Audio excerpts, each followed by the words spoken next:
नीतिवचन अध्याय 5। व्यभिचार की आपदा। हे मेरे पुत्र, मेरी बुद्धि की बातों पर ध्यान दे, मेरी समझ की ओर कान लगा, जिससे तेरा विवेक सुरक्षित बना रहे और तू ज्ञान की रक्षा करे। क्योंकि पराई स्त्री के होठों से मधु टपकता है और उसकी बातें तेल से भी अधिक चिकनी होती हैं, परन्तु इसका परिणाम नागदौना के समान कड़वा और दोधारी तलवार के समान पैना होता है। उसके पाँव मृत्यु की ओर बढ़ते हैं और उसके पग अधोलोक तक पहुँचते हैं। वह जीवन के मार्ग के विषय विचार नहीं करती, उसके चाल चलन में चंचलता है, परन्तु उसे वह स्वयं नहीं जानती। इसलिए अब हे मेरे पुत्रों, मेरी सुनो और मेरी बातों से मुँह न मोड़ो।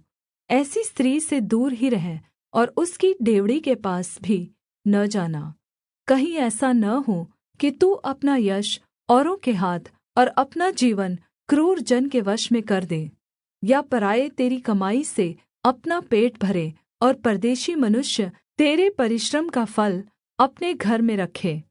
और तू अपने अंतिम समय में, जब तेरे शरीर का बल खत्म हो जाए, तब कराह कर।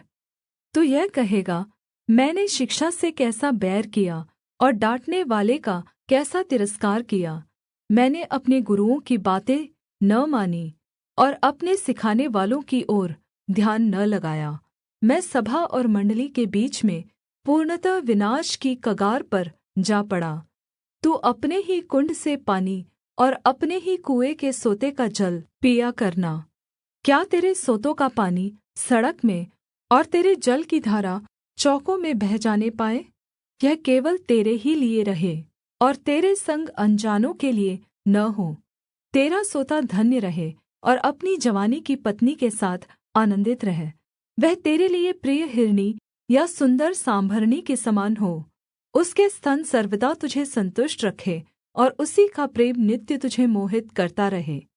हे मेरे पुत्र, तू व्यभिचारिणी पर क्यों मोहित हो और पराई स्त्री को क्यों छाती से लगाए? क्योंकि मनुष्य के मार्ग यहोवा की दृष्टि से छिपे नहीं हैं, और वह उसके सब मार्गों पर ध्यान करता है। दुष्ट अपने ही अधर्म के कर्मों से फँसेगा और अपने ही पाप के बन्धनों में बन्धा रहेगा। वह अनुशासन का पालन न करने के कारण मर जाएगा और अपनी ही मूर्खता के कारण भटकता रहेगा।